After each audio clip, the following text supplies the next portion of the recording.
how to enable or disable floating Grammarly Assistant on the Samsung Galaxy S25 series.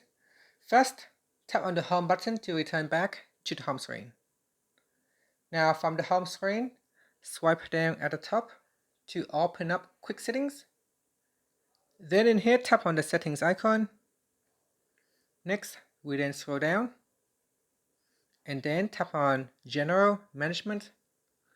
After that, we scroll down and tap on keyboard list in default. Then tap on Grammarly, and at the top here, tap on Grammarly Assistant. Now, sometimes you might go in and you need to tap on settings, and from here, tap on Grammarly Assistant to turn it off or switch it on, and this will show the floating assistant. And that's it. If you don't like to have the Grammarly Assistant floating showing, you can switch it off. And that's it. Finally, you can tap on the home button to return back to the home screen. Thank you for watching this video. Please like and subscribe to my channel for more videos.